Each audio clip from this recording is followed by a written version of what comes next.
ज्ञानदा, आपण जर पाहिलं असेल तर ही जी चार्जशीट दाखल झालेली आहे त्या चार्जशीट संदर्भातली व्हिडिओग्राफी समोर आलेली आहे।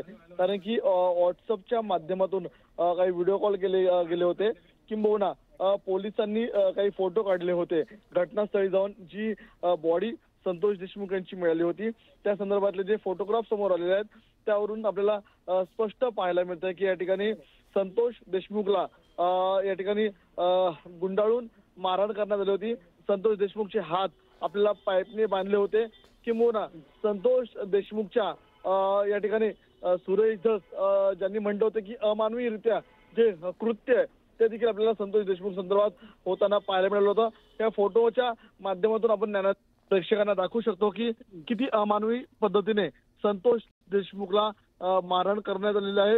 आणि या संदर्भातल्या फोटो पुरावे आता या चार्जशीट मध्ये आपल्याला असल्याचं पाहायला मिळतंय। कारण की संतोष देशमुखला एक व्यक्तीच मारहाण करत होता असं नाही, तर संतोष देशमुखला आपल्याला अनेक जण एकत्रितरित्या मारहाण करताना पाहायला मिळत होते। त्यामुळे ही मारहाण होत असताना त्यांच्यातल्या काही सदस्यांनी आपल्याला फोटोग्राफ काढल्याचं पाहायला मिळत होतं आणि तेच फोटोग्राफ आता आपल्याला समोर आल्याचं पाहायला मिळत आहे। संतोष देशमुखला जेव्हा मारहाण केली त्यावेळेला आपल्याला व्हिडिओ कॉल देखील आपल्याला केल्याचं पाहायला मिळत होतं। कारण की बरोबर आहे, त्याच्याच आधारे काही फोटोग्राफ्स या चार्जशीट मध्ये पोलिसांनी जोडल्याचं आपण पाहतोय।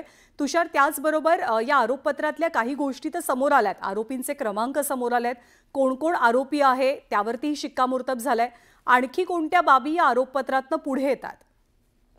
नक्कीच ज्ञानदा, चार्जशीट आता दाखल होईल, मात्र या चार्जशीट मध्ये नेमकं संतोष देशमुखला मारहाण होत असताना संतोष देशमुखला मारहाण करण्यासंदर्भातला निरोप कुणी पाठवला होता, मेसेज कुणी पाठवला होता, तर त्या तांत्रिक बाबी देखील आपल्याला पोलीस तपासताना पाहायला मिळतात।